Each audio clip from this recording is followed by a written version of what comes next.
Hello everyone, खुलुमबाय, welcome back to my channel. जों दिनैहाय नै मोनसे हाबायाव थांनो ओंखारदों चिराङावहाय खुंख्राजरा होनो दा जों बेयाव थांनो ओंखारदों आरो जुदि नोंथांमोना आंनि दिनैनि भिडिअखौ नायलांनो गोसोबा नायलांबाय थादो जों ओंखारनोसै नै जोङो ओंखारबाय नै मामि दङ मामि गिदिर बाबा सिगाङावहाय नै बाबा गिदिर ओमफ्राय बे दङ जों थांनोसै नोंथांमोना नायलांबाय थादो आंनि भिडिअखौ जोङो फैबाय ओमफ्राय नै बङाइगाव चापागुरि मोनबाय आरो ओमफ्राय नै जोङो एसे कमला जानो होननानै कमला लादों आरो बेहाय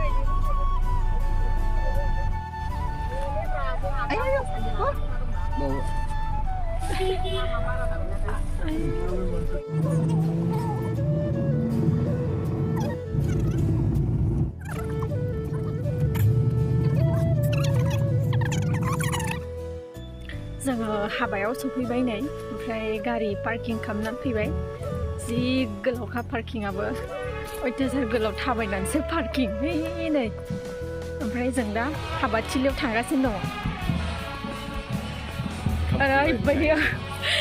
आन्दायनानै सोंबाय दासो सफैबाय जोङो नै रावबो फैफेराखै औ ओमफ्राय लामायाबो जि गाज्रि जि आन्दायबोबाय हाबाब सोंबायसो सफैबाय जोङो नै सफैनानै ग्रोब हिन्जाव गोदाननि बिदायखौ लोगो मोनफैदों हिन्जाव गोदाना गाबदोंमोन नै गाबनायखौ नुफैबाय आरो जोङो लेट सफैबाबो गाबनायखौ नुफैबाय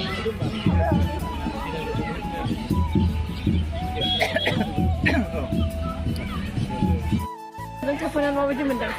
मोजां खस्थ'बो मोजांबो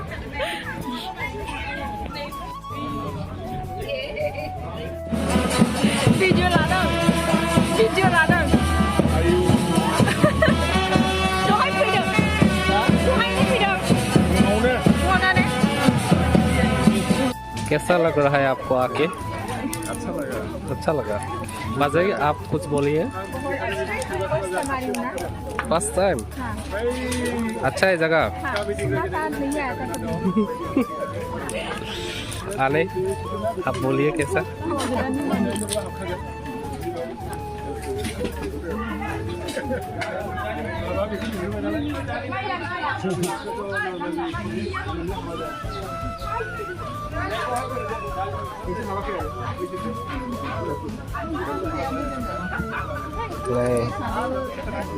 आदा आरो बाजैमोना ओंखाम जानो साजिगासिनो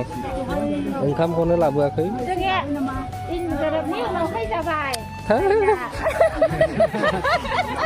नों थाबायना नोंनि जाहैबाय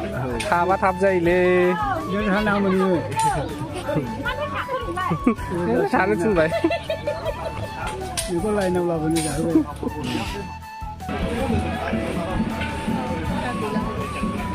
ओंखाम जाखांबाय जों दा दानहोनोसै ओमफ्राय बांद्राय लेट खालामलाय दसेनो थांसै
다들 좀